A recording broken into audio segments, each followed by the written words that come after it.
오늘 본문의 이야기는 가장 짧은 기간에 가장 많이 복을 받은 오베데돔이라고 하는 사람의 이야기입니다.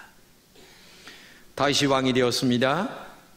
왕이 되고 나니까 너무 하나님 앞에 감사해서 하나님 앞에 어떻게 충성을 할까, 좋은 일을 한번 해볼까라고 생각을 하다가 찾은 게 뭐냐면 하나님의 법궤를 다윗성으로 모셔오는 일이었어요. 근데 그 전에 사울 왕은 40년 동안 왕에 있었지만은 하나님의 법궤가 초라하게 처박혀 있었는데도 생각 한 번도 안 했어요. 근데 이 다윗은 왕이 되자마자 하나님의 법궤를 모셔오려고 생각을 해서 그 우사라고 하는 친구를 이제 말하자면 운반대장으로 해가지고 하나님의 법궤를 모셔오는데 수레에다가 싣고 왔어요. 근데 소가 날뛰다가 이 수레가 떨어질만 하니까 우사가 이 법궤를 손으로 잡았어요. 근데 이상하게도 이 우사가 즉사하여 죽은 거예요. 그러니까 법궤를 모셔오던 이 모든 일을 멈추고 하나님의 법궤를 어디로 모시냐면 가장 가까이 있었던 오베데돔이라고 하는 사람의 집에다가 우선 모셨어요. 그런데 3개월 동안 모셨는데 이 오베데돔이 엄청나게 복을 받았다고 하는 것이 오늘 본문의 전체 내용이다. 자, 우리는 이 본문을 중심으로 오베데돔이 어떻게 복을 받았나를 함께 생각해 보려고 합니다. 첫째는 오베데돔은 가장 짧은 시간에 큰 복을 받은 사람이에요. 오베데돔이 짧은 시간에 큰 복을 받은 것은 한 가지, 하나님의 법궤를 모셨기 때문에 그래요. 그리고 그냥 모신 게 아니라 굉장히 성의와 정성을 다하여 하나님의 궤를 모셨습니다. 원래 이 법궤는 아무나 만지질 못합니다. 레위인이어야만 됩니다. 그리고 레위인 중에 고핫 자손이라고 하는 사람들만 이 법궤를 모시는데 수레에 모시면 안 됩니다. 어깨에 매서 모셔야 되게 돼 있었어요. 그런데 이 당시 다윗이나 아니면 모든 사람들이 오랫동안 하나님의 법을 연구를 못한 거예요. 그러다 보니까 인간들이 편리한 대로, 자기들 편리한 대로 하나님의 법궤를 수레에 싣고 모셔오는 거죠. 그러다 보니까 소가 날뛰는데 하나님의 법궤가 수레에서 떨어지게 된 거예요. 그러니까 우사가 급하니까 하나님의 법궤를 잡았다가 즉사해서 죽는 사건이 벌어지게 된 거죠. 네, 본문 7절에 보게 되면 하나님이 우사의 잘못을 인하여 진노했다, 이런 말씀인데, 아니 소가 뛰니까 법궤를 잡는 게 뭐가 잘못됐냐, 이렇게 볼 수가 있는 거죠. 근데 중요한 것은 민수기 4장 15절에 보게 되면 법궤를 운반할 때에는 반드시 레위지파 중 고핫 자손이 어깨에 매여서 운반하게 되어 있었어요. 그러나 우사는 이러한 법을 무시해버리고 블레셋이 개발한 거예요. 이게 원래가 그 수레라고 하는 것을. 근데 아주 가장 빨리, 인간적으로 볼 때 제일 편하고 빨리 운반할 수 있는 방법이 뭘까 연구한 것이 그 당시에 수레가 개발됐으니까 블레셋 사람들이 개발한 그 수레의 방법을 가지고 모셨었어요. 근데 이거는 하나님의 법과는 전혀 거리가 먼 방법으로 모셨고, 그리고 우사가 하나님의 법궤에 손을 낼 그런 위치에 있지 않았다는 거죠. 그게 두 가지예요. 하나는 수레로 끌으면 안 되는 거고, 아니면 또 만지면 안 되는 건데 놀랍게도 수레로 끌었고 어깨에 매지 않고 그리고 만졌다는 거죠. 한마디로 말하면 법대로 모든 것들을 해야 된다는 얘기입니다. 요즘에 법이 우선이기 때문에 옛날에 관행이었던 것들이 얼마나 어려움을 당하는가를 우리가 알잖아요. 하나님의 말씀대로 산다고 하는 것은 굉장히 중요한 것입니다. 그렇기 때문에 오늘도 여러분과 제가 편리보다 말씀 중심해야 합니다.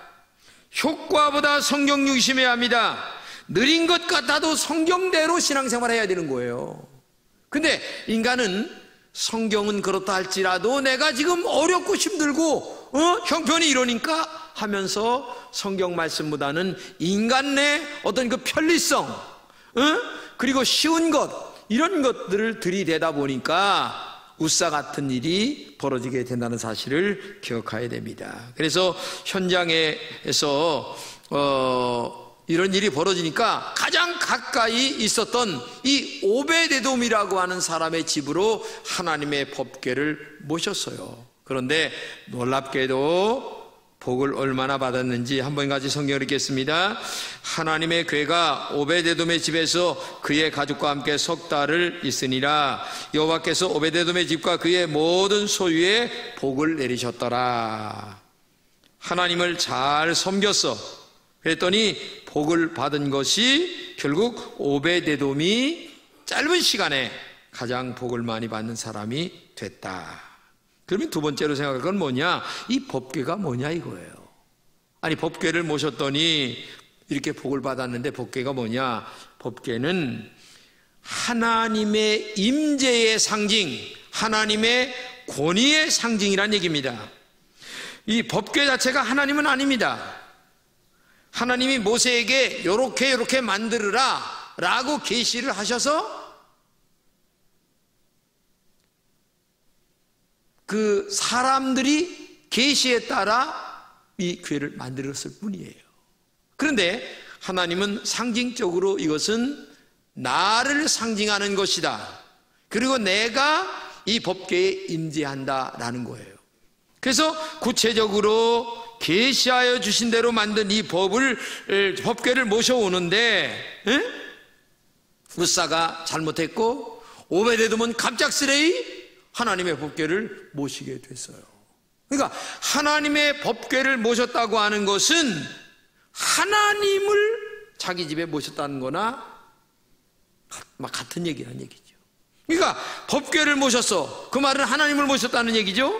그러니 이 오베데돔이 얼마나 두렵고 떨림으로 이 법궤를 모셨나를 우리가 가히 알 수가 있어요. 그랬더니 하나님이 복을 주셨다.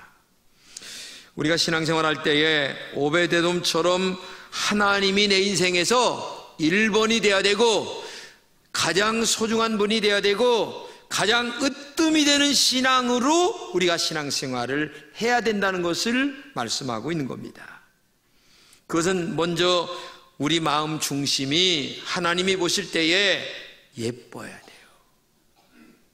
사람은 이중적, 삼중적일 때도 많습니다. 앞에서 이런 말하고 뒤에서 저런 행동할 때가 많아요. 근데 이 법궤를 모신 신앙은 그런 마음이 아니에요. 말과 행동이 똑같습니다. 삶과 신앙이 같습니다. 설교를 들은 대로 가서 살아야 됩니다. 이게 힘들겠지만 이렇게 살아갈 때에 하나님의 은혜와 축복이 우리에게 복이 될 줄로 믿습니다. 교회를 나오시는 분들을 보게 되면 여러 종류가 많아요. 자기의 필요성 때문에 나오는 분도 있고, 어떤 장사하는 분들은 큰 교회다 그러니까 장사가 잘 되기 위해 나오는 분도 있고, 뭐 여러 가지가 있어요.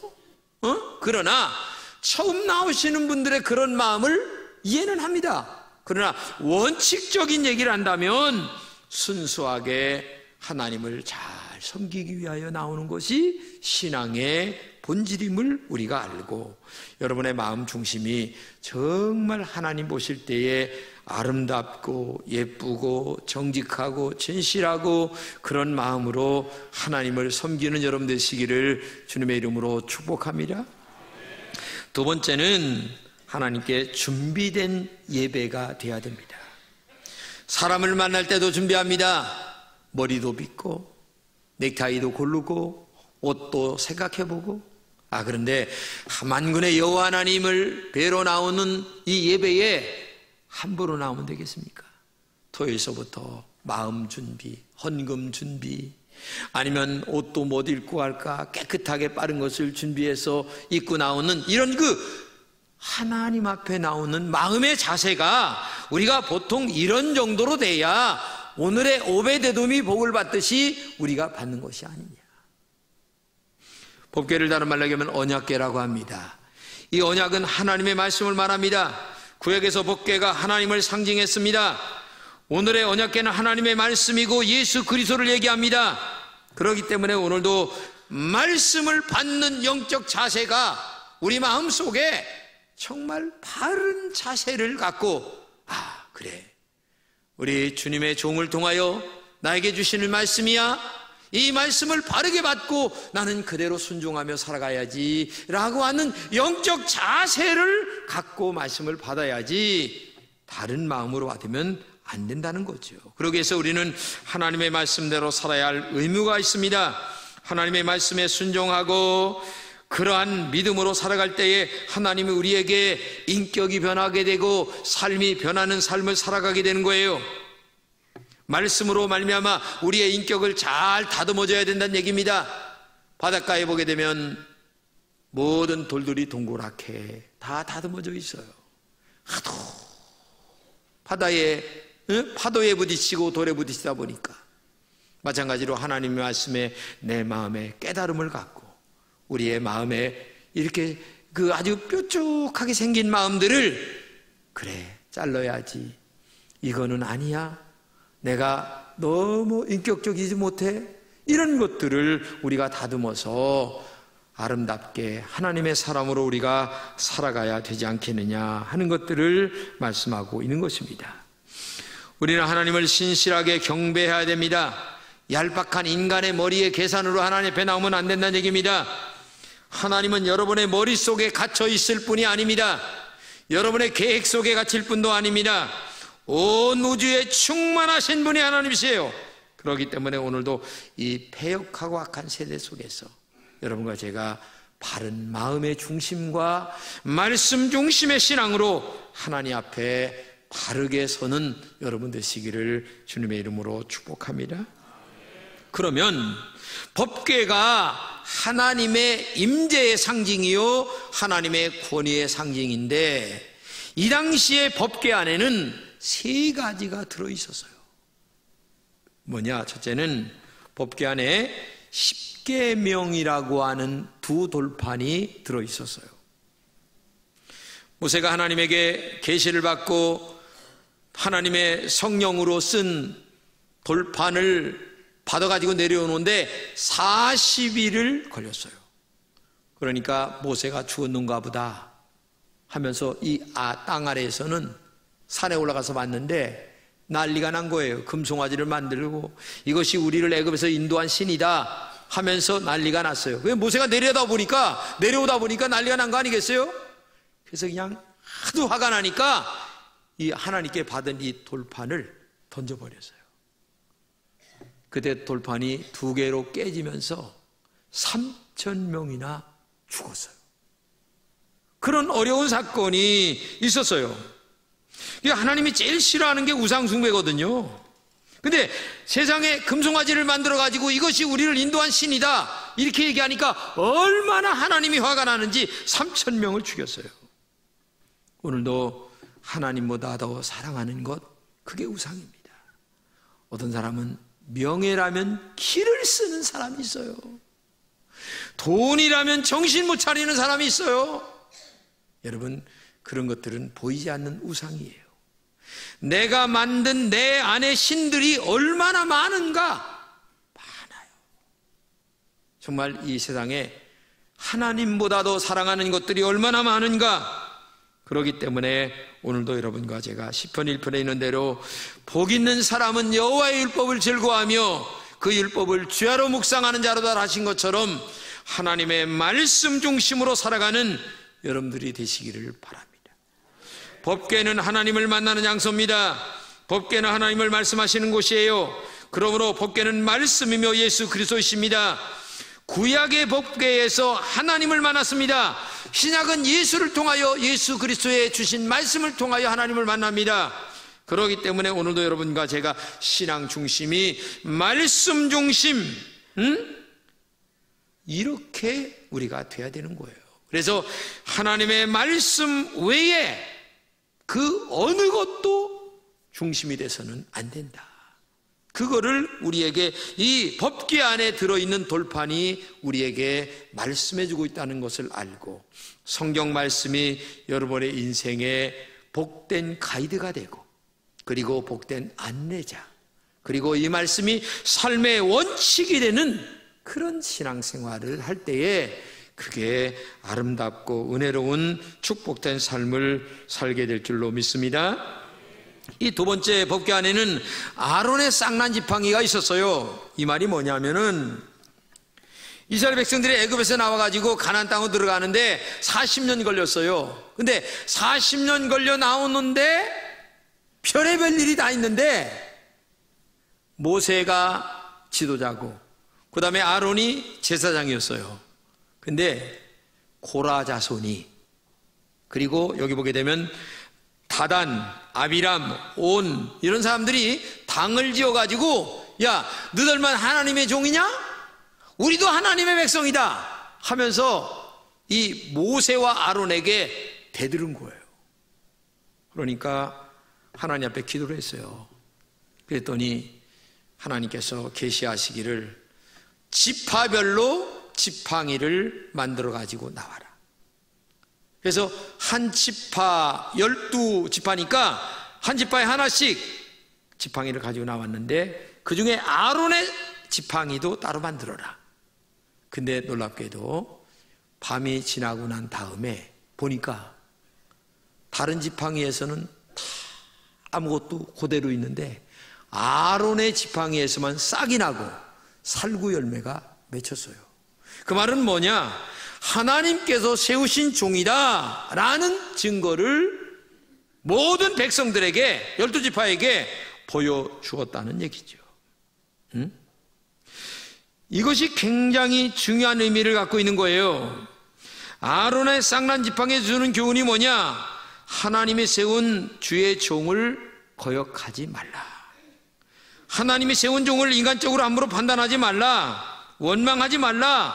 그런 의미를 갖고 있는 겁니다. 이것은 오늘도 마찬가지입니다. 어느 조직이나 단체가 있게 마련이에요. 그리고 질서가 있게 마련이에요. 저도 목사지만 인간적으로 볼 때에는 저는 너무 부족합니다. 그러나 제가 하나님의 말씀대로 여러분을 지도할 때에 여러분들은 김진홍이에게 순종하는 게 아니라 김진홍이가 가르치는 하나님의 말씀의 권위에 복종해야 될 의무가 있다는 것을 알아야 되는 거예요. 그래야 이 거룩한 영적 단체가 순조롭게 하나 되어 하나님의 영광을 위하여 달려갈 수가 있는데, 그렇지 않다면 이 공동체가 산으로 올라갈 수밖에 없는 것 아니겠어요? 그러니까 아론의 쌍난 지팡이를 하나님이 그래서 세우셨다는 것을 기억하고, 오늘도 우리가 질서 있는 우리 금천의 공동체가 될 수 있기를 주님의 이름으로 축복합니다. 세 번째는 법궤 안에 만나를 넣었어요. 이 만나는 뭐냐? 40년 동안 광야 생활하는데 농사를 짓습니까? 비도 안 오는데?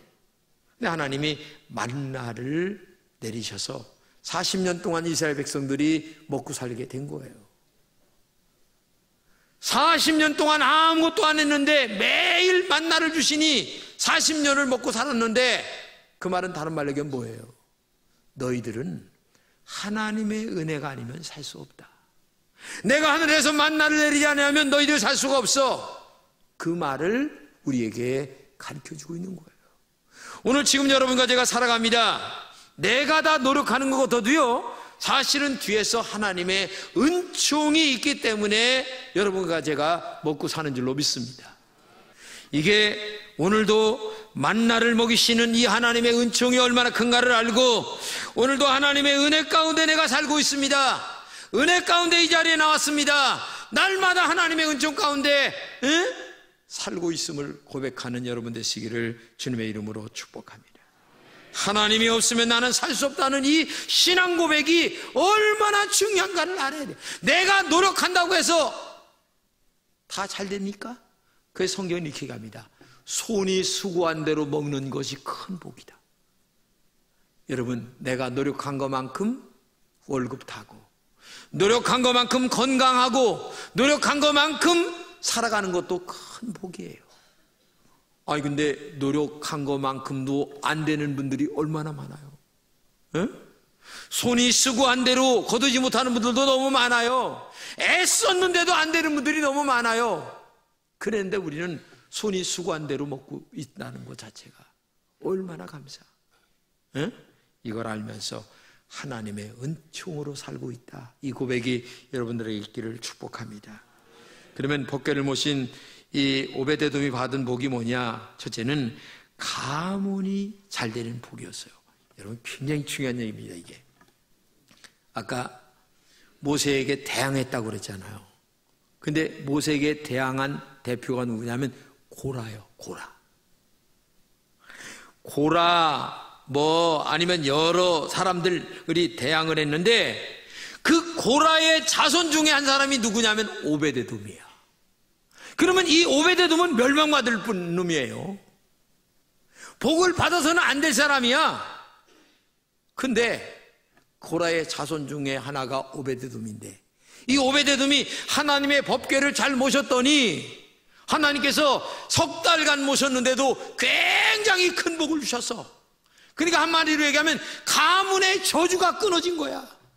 이게 얼마나 큰 축복인가를 여러분 알아야 돼. 그렇기 때문에 내가 신앙생활 잘해야지 하는 마음을 가져야지, 조상 탓하고 못 배운 거 탓하고 물려받지 못한 거 탓하는 그런 어리석은 신앙생활 하지 마세요. 응? 내가 형편이 어떻다 할지라도 오늘 오베데돔이 되어서 하나님 섬기는 것처럼 섬기면 하나님이 복을 주신다, 이걸 기억하고 가문의 저주를 끊어버리는 이런 은혜의 역사가 있다는 것을 기억하고 여러분 믿음 생활 잘하시기를 축복합니다. 그리고 두 번째는 자녀의 복을 받았어요. 역대상 26장을 같이 한번 읽겠습니다. 시작. 오베데돔의 아들들은 맏아들 스마야와 둘째 여호사밧과 셋째 요아와 넷째 사갈과 다섯째 느다넬과 여섯째 암미엘과 일곱째 이사갈과 여덟째 부엘레데이니, 이는 하나님이 오베데돔에게 복을 주셨습니다. 그의 아들 스마야도 두 아들을 낳았으니 그들이 조상의 가문을 다스리는 자요 큰 용사라. 스마야의 아들들은 오드니니 르바엘과 오벳과 엘사밧과 엘사밧의 형제 엘리후와 스마갸와는 능력이 있는 자니 이는 다 오베데돔의 자손이라.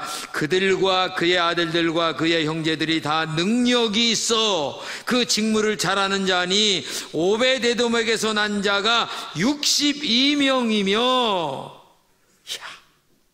세상에 자손의 번창을 받는 거예요.